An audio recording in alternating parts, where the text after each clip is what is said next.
はい。教育の当たり前を見つめ直す対話の時間、夢つむラジオ、パーソナリティの間宮正和です。はい。同じくパーソナリティのシリュウです。この夢つむラジオは、オンラインコミュニティ夢つむぐ学校がお送りしています。よろしくお願いしまはい、す。お願いします。今夜もやっていきましお願いしょう。ます。はーい。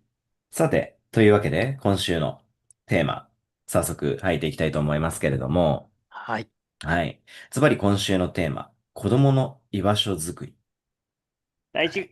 はい。大事だ。超大事だ。ねえ。うん。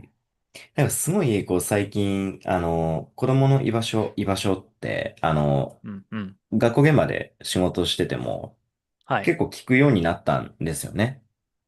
うーん。そうなんですね。で、うんうんうん。今回、マミーさんと一緒にちょっと、それについてお話をしてみたいなと思ったんですけど、はい。うん。なんか、よくよくね、考うえんうんていくと、どうだったんですかね。我々が子供の時って居場所なかったんですか？ うん。確かに、それいい問いですね。確かにね。いうん。や、そんなことなかったような気もします。うん。うん。なんか、まあ、そのことね、私個人に関してはって感じですけどね、はい。うん、いろいろね、事情があるうん。人たちはね、いたとうん。は思うんですけど、うん。ちょっと本編入る前であれなんですけど、マミはいさん、はいはい。どこにいました？ あ、いいっすね。小学校はい。ですかね。小学校の時は、児童館ですね。いわゆる児童あ館にー、え低学え、年の時は、放課後行っていはいはいて、はうん。そうですね。多分親に迎えに来てもらってたのかなってい。う感ん、うじでん。すね。うーうん。ん。で、そうだなあ。で、まあ家に、まあ、両親共働きでしたけど、ええ、ええ。なんかそんなにこう、一人で家にずっといて寂しいなとかもなかったし、うん。うー中ん。高生になったらもう部活動があったし、みたいな。はいはいはいはい。感じで、なんか特別こう、居場所がなくて寂しいな、みたいな、そういううん。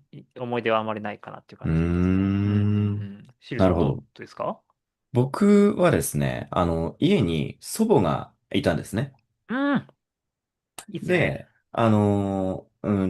小学校の頃は自転車うんうん。通学だったので、学校終わっはいはいてはいはい。すぐに、家に帰って、で、まあ祖母がいたので、家でこう、宿題やってゲームしてとか、あうと、まあ、ーん。一回ランドセル置いて友達の家にそのまま遊びに行ったりとか、はいはいどこかはいはい。それこそなんか、地域のコミュニティセンターの、空きうん。駐車場みたいなところでみんなで集まって、まあ、ゲームボーイやったりとか、みたいなはいはいのはよはい。くやってましたかあ、ね。なるほどね。公園行っなるほど。てとか、はい。地域で集でなんまる場所があったんですね。そうですね。うん、うん、うん。いいでで、すね。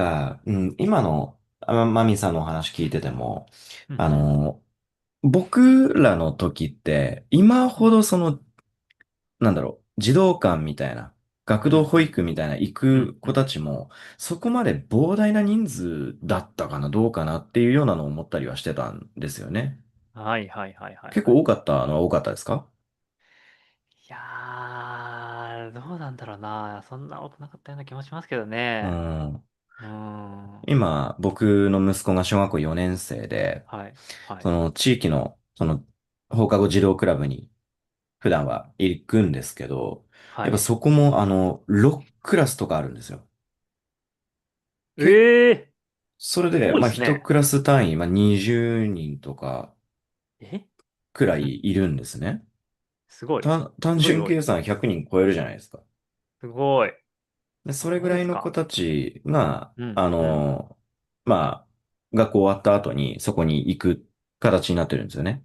はいはいはいはいはい。で、結局、やっぱり、核家族化が進んでうん、きてる背うん。景もあって、うん、うん、家におじいちゃんおばあちゃんとかいない。うん。うん。いうところで、やっぱり放課後の居場所っていうのが、まあ、おのずと必要になってくる。こちら、なんだろうな。大人で提供してあげないと、子供たちだけでなかなか過ごすっていう環境が整いづらい時代なのかなっていうのは、すごうく感じるところはあるんーん。ですよ。あるでしょうね。うん。大いにあるでしょうね。うん。で今、それこそ子供の居場所づくりっていう今日テーマですけど、うん、うん、うあん。の、子供家庭庁の方で、今そういう子はい。供たちを、ね、見守る場、うん、子供うん、たちが、いて心地よい場っていうのを作っていこうっていうふうに、こう、一生懸命取り組んでいるみたいなんですよね。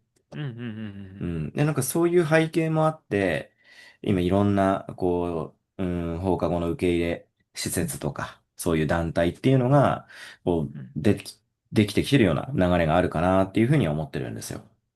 いやー、確かにそうですうね。ん。増えてますね、本当そうでに。すよね。うん、うん。で、これが、その、放課後っていうだけじゃなくて、この前はい、おはい。話しした、朝ごはんをはい、はい。学校うん、うん、でっていう、うん。うん。うん、うん。やっぱり朝の時間すら、やっぱり家にいられないみたいな、そうなんですよね。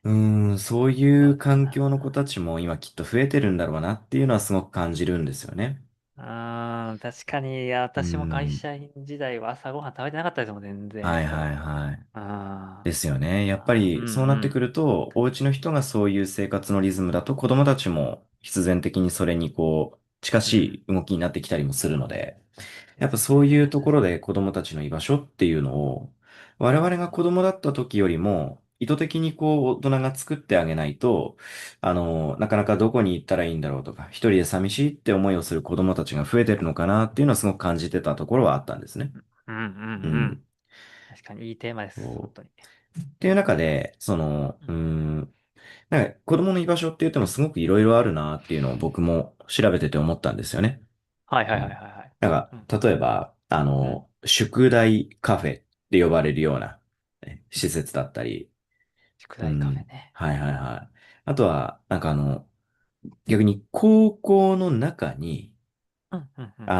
一般企業の、それこそカフェ経営してるはい、はい、はい、はい。とはい。ころが入って、で、うん、そうん、うん。の食堂の一角に週一うん。で、お話カフェみたいなのを開いたりとか、いいっすうね。そういう取り組みもあったり、うん、うん、うん。すごくこう、意図的に子供たちが集まる場、あとは子供たちだけじゃなくて、子うん、うん。供と大人が一緒にこう存在できる場とかっていうのをこう作ってあげようってしてる取り組みとかも見てたんですよ。はい、はい、はい、はい。なるうん。ほどね。ただ、なるほど。逆に、その、大人が子供たちってこういうの欲しいでしょって思った場所が、うん、うん、うん。本当に子供たちにとって心地よい居場所なのかどうか問題っていうのもあるらしくって。なるほど。やっぱりその子供たち目線、大人うん、うん。の考えだけでそれを作るっていうのも、やっぱちょっと違うよねとか。大人が作られた場うん、うん。に本当に子供たち来るのみたいな、そういうん、うこううん、懸念点うん。もあるらしいんですよね。はい、はい、はい、はい。はい。っていうので、あ、難しいんだなと思って深いで僕は見てすね。たんですよ。はい、はい、うーはい、はい。はい。ん。っ深いでていうすね。ので、はい。ちょっとうん。こうね、まあ、みーさんともいろいろ話してみたいなっていうのが、はい。いこのテーマ、やー、ちょっと選んだ理由ではありましたね。ありがとうございます。ありがとうございはます。これね、僕も本当、シリュウさんからこのテーマで話しましょうって言われて、おー、めっちゃいいなと思っい。うんて、うん。調べてたんですけど、いろいろええと。ええ本当に結構面白くて、うん。うん。なんか今、本当にこの数年、まあ、10年とかぐらいなんですかね。なんかそういう、子供の居場所づくりみたいなところで活動されてる方たくさんいらっしゃるんだな。そういう NPO とかね、なんうか、ん。企業も含めて、で、ガンマ学はいはい。校も含めて、地域も含めて、本当ちっちゃなところからの活動がすごい増えているんだなっていうのを、まあ、初めて知ったんですね。うんうん宿題カフェうん。っていうのも初めて聞いて、はいはい。そんな取り僕もですね、組みやってる最んだっていう。近初めて聞きました。ああ、うん。ねえ、そうそうそう。で、なんかよく考えたら、まあ、ね、私たちのね、言ってたその学童とかそのうんうん。児童館とかも、まあ、子はい。供の居場所でもあるし、うん。なんかちょっと結構ね、なんだろうな、僕そもそも、そういう子供の居場所作りってどういうところから始まったんだみたいなところを、ちょっと探求したくなってですね。うん。ちょっと歴史ちょっ的な背といろいろ、景みたいな。そうなんですよ。ちょっうとね、ーん。古典ラジオじゃないですけどいいですね。ね、子供ルーのツから探居場所っていくっの てすごいいいでそうすね。そうそううん。そうそうそうちょっと間宮の、リサーチをちょっと聞いていただいてもいいですか。まるでギュめちギュッとね、ゃくちゃ興味ありおます。話ししたいんですけど、そう。なんかね、今の、まあ、その児童館っていう、うん。仕組みというかシステムというか、うん。の原型は、でもなんか、まあ、明治時代というか、もうはい。1880年、90年ぐらいまでなんか遡るみたいなんですけど、うんうなんかもとん。もとは、あの牧師さんが、うーあの、ん。広めたらしいんですけど、もともはい。とね、なんかイギリスで、まあ、そういうこう、まあ、多分教会だったんですよね。教会とかにうん。子供たちの、まあ、貧しい子供たちとか、学校になかなか行けない子供たちとかを集めて、で、そこでちょっと勉強を教えてあげたりとか、学校以外の場所でね、学校教えうん。てあげたりとか、一緒に体を動かして遊んだりみたいな、まあそういう活動を、なんか、まあ、セトルメントというらしい、セトルメントというらしいんですけど、まあ、うん。そういう活動がなんかイギリスであって、それが日本になんかある牧師さん、イギリス人の牧師さんによって持ち込まれたのが、まあ、1890年ぐらいらしいんでうん。うん。うすけど、ん。で、そこからなんかちょっとずつね、もう教会でちょっと福祉的な感じ、その困っている子どもたちはい。を助けてあげようっていう感じの福祉的なあ視点であ。始まったうんうのがん。最初らしいんですけど、うーそこからちょっとずん。つ、なんかね、大阪に、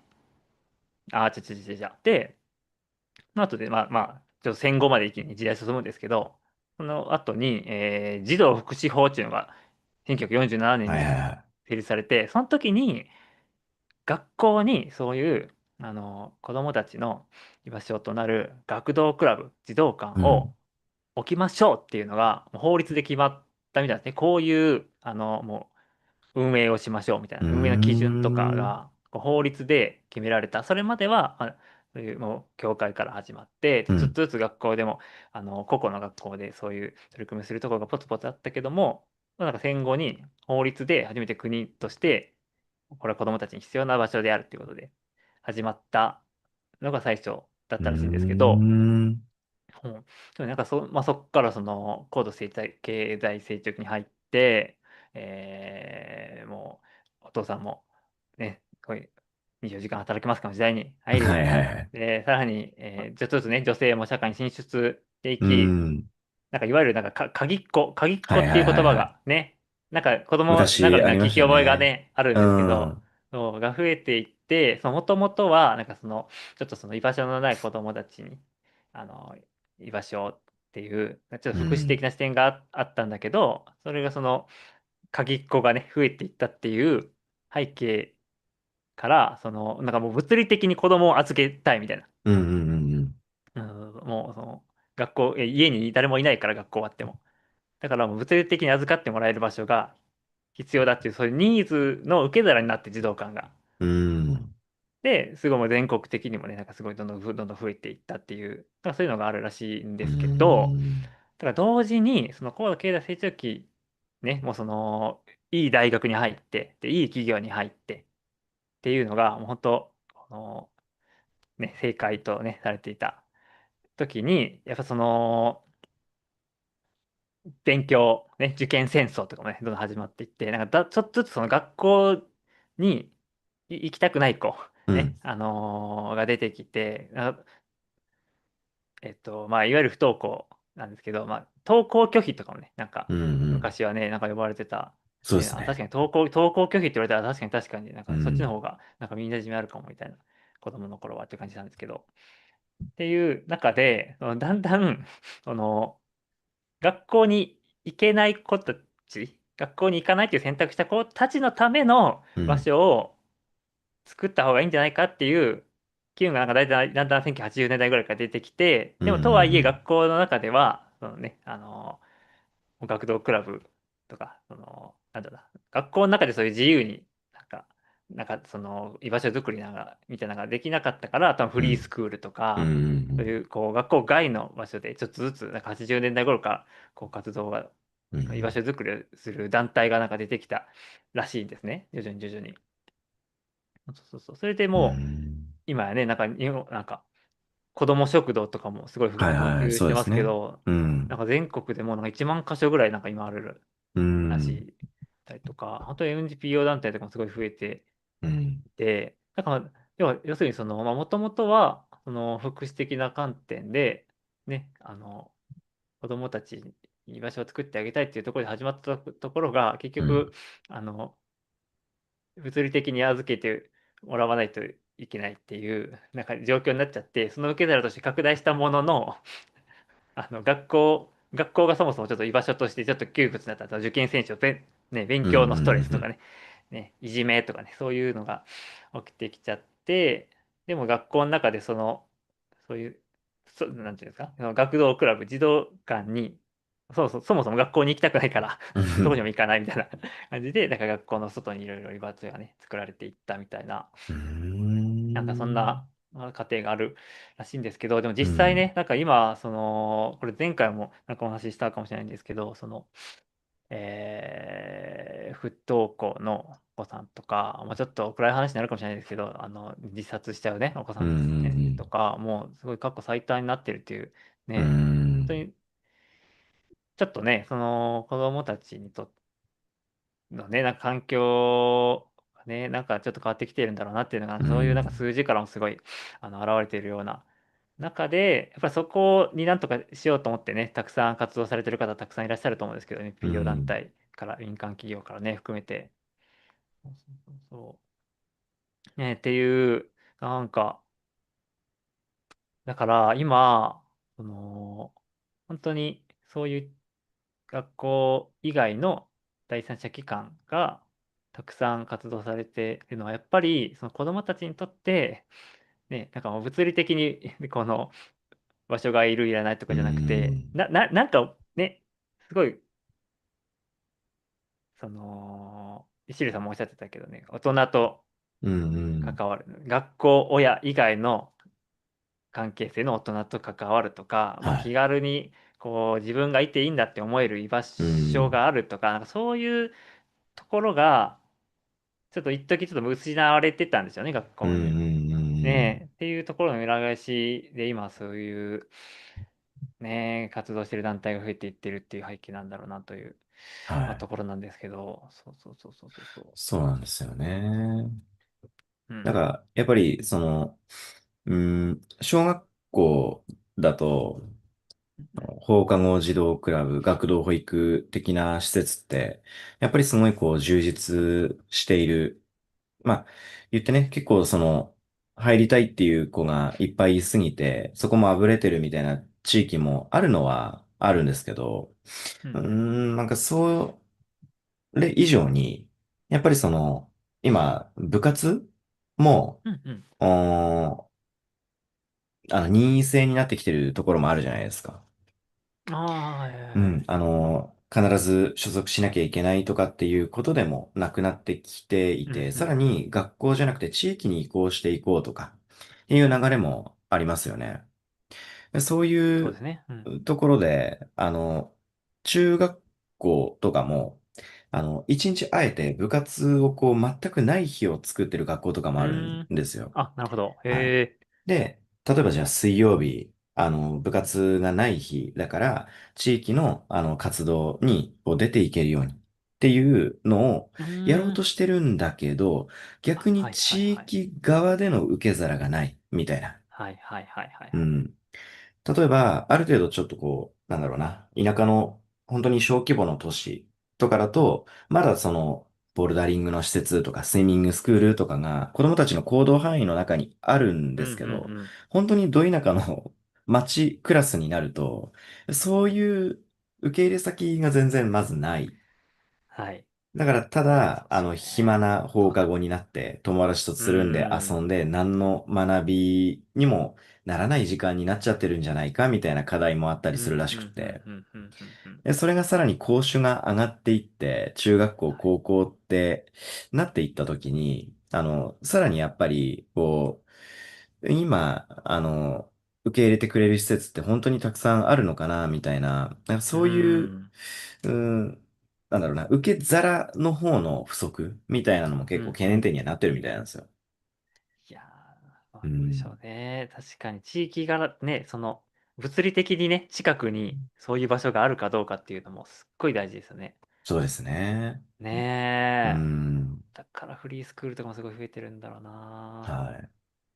なんか、ね地域にしっかり移行し終わった後であれば、それこそ大人と一緒に、例えば吹奏楽、え。うんうん。チームみたいな。小学校、中学校、高校、大人までみんな一緒に楽器演奏して、その中でこう交流生まれて、みたいなのが、できる体制が整ってれば、すごくこう充実はしていくような気もするんですけど、うんうんうん。それがまだ完全な状態にはなってないと思うんですよね。うん。あ、そう、今、コメントに来てくださってる方も、お、ありがとうごおっしゃってるんですざいます。けど、なんかはい。やっぱり思いっきり遊べる公園も少ない。そのうんう通りなんですよね。んうんうん。うんあうんの、うんうん。やっぱりその近所のことを考えると、ボールを使っちゃダメですとか、うん、ここではスケーそうだトボード乗らなよ。いでくださいとか、そうだはい、よ。増えたね。増えそうなんですましたね。そういうよね。の。やりたいことが、もう手放しで全部できる公園っていうのもないじゃないですか。公園すら居うんう場所になん。り得ない可能性があるんですよ。確かに。そうなってく確かにると、な。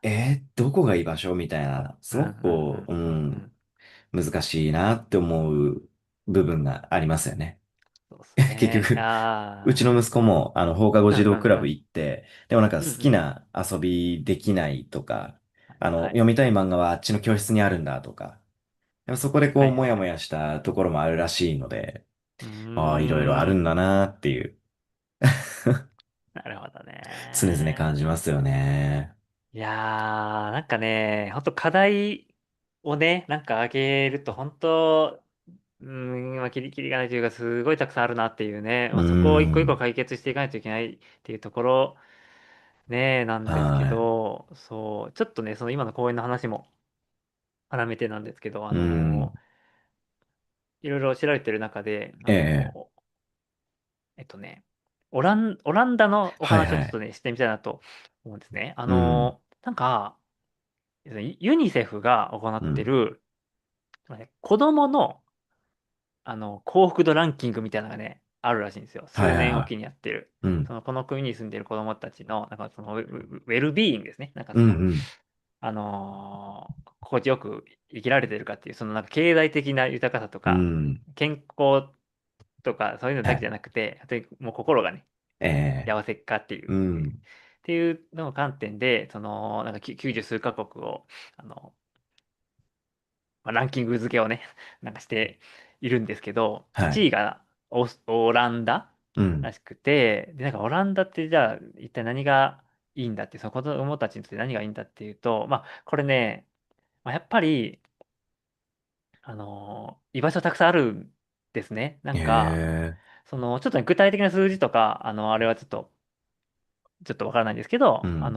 本当公園の数がすごい充実しているとか、うん。うなんかん。もう家からなんか600メートルの範囲内になんかその子どもたちに集まれるこの、まあ、公園だけに限らず図書うん。館とか地域のなんかユースセンターとかなんかに書いうん。うてあるんですけど、まあ、そういうん。施設場所が、まあ、すごい充実してるっていうこととか、うん。あとうん。なんかオランダってね、なんかその労働時間が大人の人の働く時間がもうすごいうん。短いらしいんですよ、平均にしうん。て。はいはいはなんで、まあ、親がね、家にいる時間も、まあ、長いと。い。うん。だから晩ご飯を一緒に食べるっていうのが結構当たり前であるとかね。なんかうん。そういうのも、もう、ね、居場所じゃないですかえね。え。ねえ、っていうところも、まあ、他にもなんかいろいろあったんですけうど、まん。あ、まあ、総じてね、子供が、安心して過ごせる居場所が、まあ、すごい充実してることが、すごくその幸福度につながってるんだろうなっていうのがちょっとまあ見て取れたうんですよね。ん。そうそうそうそう。まあでもこれに関してはね、ちょっとなかなか、その、ね、なんか社会の仕組みみたいなところの話になってくるから、うなかなかすぐん。にパッと、どうこうできる話じゃないんですけど、まあ、やっぱり大事だよなっていうところが、やっぱそこでうも見て取れん。たんですよえね。で、なんか、え。そう。で、ちょっとね、冒頭のそのシルさんのね、なんかお話にちょっと戻るんですけど、なんかその子供たちにとっていい場所かどうか、うん。大人が用意した場所っていうかね、っていうところでね、なんか、なんだろうな、子供の居場所に、子供たちの居場所作りになんか必要な条件っていうんですかね、なんかうん。結局うん。何が必要なんだろうなっていうのは、まあ、ちょっと、短い時間ですけどね、日うん。数でしたけど、ちょっと考えたんですけはいはいど、はやっぱなんか多分一人一人、課題というか、こううん。ニーズというか、いや、本当バラバラだと思ってて、やっぱうん。うなんかまあ、ん。ね、親が共働きだから家帰っても人がいないんですってもそうだろうし、なんか、学校が居心地良くないから、うん。学校にはちょっと行きづらいけど、どっかね、所属できる場所が欲しいんですであったり、まあなんかまあ、経済的にちょっとね、厳しいから、こう、なんかいろんな活動にも参加できないしとか、なんかそういうのがあったりとか、まあそう、ね、片親ですとか、なんかまあいろんなね、ニーズがあるし、子供たちも一人一人、なんだろうな、なんかこう、すごいこうがっつりこう、一緒にわーって遊びたい子もいれうん。うば、なんか、ん。でそれは別に求めてないけど、なんかなんとなくみんながいる場所で、まあね、漫画とか読めたらうん。いいな、安心はいするよみたいなはいはい。とかね。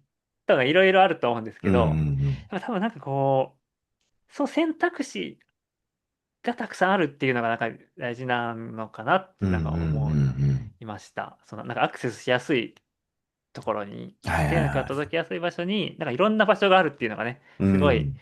理想なんだろう、なのかなっていう風なちょっとう僕ん。の、理想論ですけど、なんうか、ん。答えかなって感じはいはいはですね。子供い。うたちが選べるみたん。いなね。うん。うん。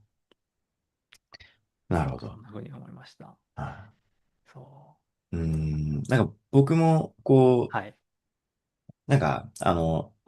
僕、大学の卒業うんうん。論文の研究が秘密基地だったんですよ。ええめちゃめちゃいいじゃないですか。それについて論じると、ちょっと、一万何千字分ね、喋れないんですけど、やっぱその、え、秘密基地的な要素でうんうん。言う居場所って、うんやっぱりうんうん。周りから隔絶されてるとか、自分たちだけのっていうオリジナルの要素っていうのうんが、うんすごくうん強いと思うんですよね。うんうんうんこの仲間だけで同じ飯を食うとか、うんうん。他から見えない、遮蔽されたはいはい一はいはい。区画にいるとか。そういうのって大人から提供されるものとしてはすごく難しいと思うんですよ。ああ、なるほどね。確かに確かに確かでも、それだけが居場所じゃなくって、に。うんなんて言うんでしょうね。そのサロン的なっていうか、うんうん。それこそさっき、ですね、コメント欄の方が、あれどれありがとうだっけかございます。な。はい。今日たくさん、地域の太鼓保存会で、大うんうん人と関わる機会がみたいなおっしゃってたんですけど、さっきうん言ってたそのうんうん吹奏楽のチームに入って大人と一緒にやってみたいな、そのいろんうんな世代の人と交流できる。その横の仲間だけじゃなくて、ちょっとうんこう上とか下の世代とも関わる。例えば、うんうん多うん少先輩後輩とかでもいいと思うんですけど、うんうんうんそういうその、縦割りの関係みたいなのから学ぶことができる、うん空間っていうのも、うんそのうん安心感っていうのが得られれば、それも一つのすごい貴重な居場所にはなり得ると思うんですよね。学べる場所みたいな。うんうんうんそれは全くこうそうですね。違う要素としての居場所になり得ると思うんで、うんうん我々がもし提供できるんだとすれば、ただその児童福祉っていうところにイメージしうんた、その今まであったような学童保育とか児童うん館っていうようなところから一歩またちょっと違う社会教育的なっていうところうんの方がやっぱり我々がこう提供できることとして考えたらすごく強いのかなっていう、習い事の一つうんうんっていうふうに捉えていいのかどうかはわかんないんですけど、うんうんうん一緒に学べるとかっていう、それこそ我々が今やってるこのオンラインコミュニティもそうですね。絶対それにうんこうなり得るものの一つなんじゃないかなっていうのはすうごく思うんでん。すよね。いや、そうなんですよね。それ、ね、なんか、結構やりだしてから、すごい実感が徐々に強くなってるう感じがあん。るんですけええ、ど、ええ、そう、なんか実際、オンラインのね、ゲーム、集まれ動物の森ですね、集まりとか、マインクラフトで、こう、小学生のみんなと大人が遊んでるんですけど、あれね、あれめちゃめちゃいいなと思ってるんですよ、あれ。まず。そうあれ、ですね。そう、あれ、ちょっとその、なんでしょうね、まあ、社会教育的な、にはどうかわかんないですけうんど、うんまずね、めっちゃ仲良くなれるなと思ってうん。うて、んうん、本当にフラットに、あれ不思議なんですよね。なんうん。うか、ん。なんですかこう、ズーム交流会みたいなね。はいはいはさあ話そうぜみい。たいな感じじゃないじゃないですか。こう一緒にこううん。ゲームしながら、ね、なんか、普通に雑談をね、ちょっとしたりするんですけうんうど、んあれもこれ一つの居場所っていうかね、こううん。参加するうん。ね、理由、この場所に来る、このコミュニティうんうんに所うん。属する一個大きい意味になるよなっていうのはすっごい思っていて、やっぱそれこそそのね、物理的に近くにそういう行ける場所がないとかいうのも、まあ、もちろんオンラインもね、その環境が整ってる、整ってないのね、差はちょっとね、家庭によってあったりすると思うんですけど、うん。まだね、そのアクセスしやすいとは思うんですよね、オンうん。ラインで。うん。ですし、その今特にその夢つむ学校は何かこう年齢的な制限とか、なんかね、その仕事による制限とか、なんか目的をね、こう、なんかスキルアップとかそういう目的を少し狭めていないうんうので、んからこそ、本当に多様な人と関われる場になれると思っうん。うん。てます。うん、その一つがね、そのゲームで遊んだっていうのもそうだし、うんううん。んそうそうそうそうそうそう。ね、ちょっと、まだまだなかなか、こう、思うように、こう活動、なんていうかね、ちょっと、ね、学校っぽいことまだね、もっといろいろやりたいことありつつ はい。まだね、できないこともあるんですけど、そうん。うそうそう、本当に子供たちが主役になれる場っていうのも、どんどん作っていけるだろうし、大人と一緒に学んでいくっていうのも、もっともっとうん。やっていけると思うので、ね、何か、こう、居場所作りっていうところにも、こう、寄与できたらいいなっていううん。思いは、もうどんどんどん強くなっているっていうはい。感じです、私としても。うん。うん。そうですね。うんうん。なんか、この居場所足り得る要素とか、うん。もっともっとこう詳しく調べていければ、まあ、こう今後の活動にもきっとつながっていくかなと思って、うんうんう僕も改めてん。調べてみて思ったところでしたね。ねえ、ちょっとはい。ね、今日のテーマ非常にうん。好きなテーマ、好きなテーマというかね。うん、よかった。なんか、いいはきっかけをありがとうございます、本当に。い。いやいやいや。うん。そうだね。我々ももっともっといろいろこう調べながら、より良いこううんうん。活動をね、展開していけるように頑張りたいなと思いますけれども。はい。はい。よろしくお願いいたします。はーい。